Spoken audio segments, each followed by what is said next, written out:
सबको नमस्कार அனைவருக்கும் வணக்கம். ஹலோ எப்படின்னு வெல்கம் டு நாளே துனியா.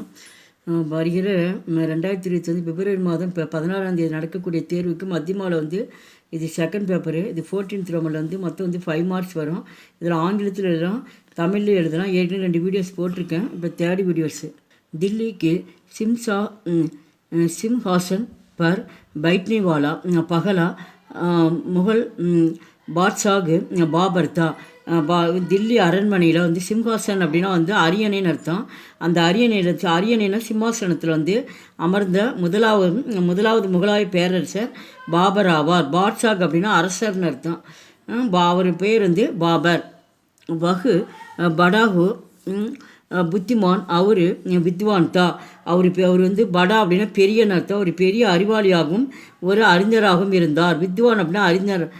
வகு கவிபீத்தி, அவர் வந்து ஒரு கவிஞராகவும் இருந்தார். கவிஞர்னால் ஒரு புலவராகவும் இருந்தார். உசே கலாசே படா பிரேம்தா, அவர் வந்து கலையில் வந்து அதிகமாக வந்து ஆர்வம் கொண்டிருந்தார். பிரேம்னா அன்பு. அந்த கலை இலக்கியத்தில் அதிகமாக அவர் வந்து பாபர் வந்து அன்பு செலுத்தினார். பாபருக்கு பாத்துனா பிறகு, இந்த பாபருக்கு பிறகு ஹுமாயூன் சிம்ஹாசன் பர் பைட்டா. அப்போ அவருக்கு பின்னாடி வந்து ஹுமாயூன் வந்து அந்த அரியணையின் மேல் உட்கார்ந்தார். பருனா மேலே தான் அரியணையில் வந்து உட்கார்ந்தார். உஷே ஜோதிஷ் சாஸ்திரசே படா பிரேம்தா, அவர் வந்து ஹுமாயூன் வந்து ஜோதிட சாஸ்திரத்தில் வந்து அதிகமாக வந்து அவர் வந்து பற்றி வைத்திருந்தார். வகு நட்சத்திரம் கோ சிகாபு கர்கே உசிக்கே அனுசார் அப்புனா தர்பார் கியா கர்த்தாகை. அவர் வந்து நட்சத்திரங்களை வந்து கணக்கிட்டு அதை வந்து யோசித்து அதற்கு தகுந்த மாதிரி என்ன பண்ணார். அவர் தர்பார்னால் வந்து ஆட்சி பண்ணுறது, அதுக்கு தகுந்த மாதிரி வந்து அவர் ஆட்சி செய்து வந்தார். யாருன்னா ஹுமாயூன்.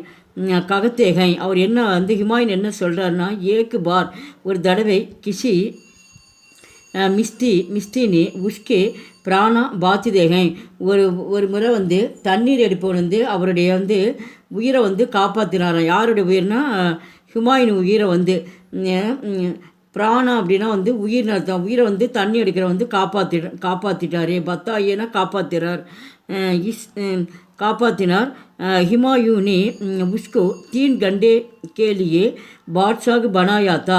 அதனால் நம்மளை வந்து ஒரு தண்ணி அடிக்கிற வந்து நம்ம உயிரை காப்பாற்றிட்டாருன்ட்டு அவருக்கு அடையாளமாக ஏதோ செய்யணுன்ட்டு என்ன பண்ணார். ஹுமாயூன் வந்து உன்கோ 3 घंटे 3 கண்டேனா அவர்ஸ் 3 மணி நேரம் என்ன பண்ணார், அவருடைய வந்து அரசனாக வந்து அவர் உட்கார வச்சார். அந்த அரியணையிலேருந்து 3 மணி நேரம் வந்து நீ வந்து அரசனாக இருந்து நீ என்ன வேணாலும் நீ சொல்லலாம் அப்படின்னு சொல்லிட்டு அந்த தண்ணி எடுப்பு வந்து அரியணையில் உட்கார வச்சாராம். அதுதான் அதில் சொல்லியிருக்காங்க. இது ஆங்கிலத்தில் எழுதுகிறவங்க இந்த ஆங்கிலத்தை பார்த்து படிச்சுக்கலாம். அடுத்து ஏற்கனவே எக்ஸ்பிளைன் பண்ணியிருக்கேன். இருந்தாலும் தமிழ் எங்கே இருக்குது ஒன்றை படித்து காட்டிடும் பாருங்கள். தில்லி அரியணையில் அமர்ந்த முதலாவது முகலாய பேரரசர் பாபர். அவன் பெரும் அறிவாளியாகவும் அறிஞனாகவும் இருந்தான். அவன் கவிஞனாகவும் இருந்தான். அவன் கலைப்பற்று அதிகம் கொண்டவன். பாபருக்கு பின் ஹுமாயூன் அரியணையில் அமர்ந்தான். அவன் ஜோதிட சாஸ்திரத்தில் பற்று கொண்டவன். அவன் நட்சத்திரங்களை கணக்கிட்டு ஆராய்ந்து அதற்கேற்றாப்போல் ஆட்சி புரிந்து வந்தான். ஒரு சமயம் தண்ணீர் எடுப்பவன் ஒருவன் அவன் உயிரை காப்பாற்றினான். இதற்காக ஹுமாயூன் அவனை 3 மணி நேரம் வரை சக்கரவர்த்தியாக ஆக்கினான். இந்த வீடியோ பிடிச்சிருந்தால் லைக் பண்ணுங்கள், ஷேர் பண்ணுங்கள். எங்கள் சேனல் ஃபஸ்ட் டைம் வந்து மறக்காமல் சப்ஸ்கிரைப் பண்ணுங்கள். நன்றி, தன்யவாத்.